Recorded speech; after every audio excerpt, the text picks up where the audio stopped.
Microsoft word ডকুমেন্টে আমরা কিভাবে পাসওয়ার্ড সেট করব। তো আজকের ভিডিওতে আমি এটাই শেয়ার করব। তো আমি ফার্স্টে একটি ডকুমেন্ট ওপেন করলাম। তো ডকুমেন্টটি ওপেন করার পর আমাদের ডকুমেন্টটি ডিরেক্ট ওপেন হয়ে গেছে। তো আমরা এখন থেকে পাসওয়ার্ড সেট করব। তো ফাইলে ক্লিক করব, ফাইল থেকে এখানে যে প্রোটেক্ট ডকুমেন্ট লেখাটা রয়েছে এখানে ক্লিক করব। এখান থেকে ইনক্রিপ্ট উইথ পাসওয়ার্ড এটাতে ক্লিক করব। ক্লিক করার পর আমরা এখানে একটি পাসওয়ার্ড দিয়ে নেব। তো পাসওয়ার্ডটি আমরা আবার দিব, সেম পাসওয়ার্ডটি দেওয়ার পর ওকেতে ক্লিক করব। ওকেতে ক্লিক করার পর এখান থেকে আমরা এটাকে সেভ করব।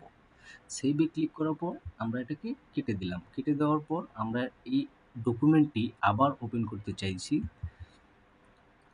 তো আবার ওপেন করতে চাইলেই এখানে আপনার যে পাসওয়ার্ডটা সেট করেছেন সেই পাসওয়ার্ডটা এখানে দিতে হবে। তো আমরা পাসওয়ার্ডটা দিলাম, দেওয়ার পর আমাদের এই ডকুমেন্টটি ওপেন হবে।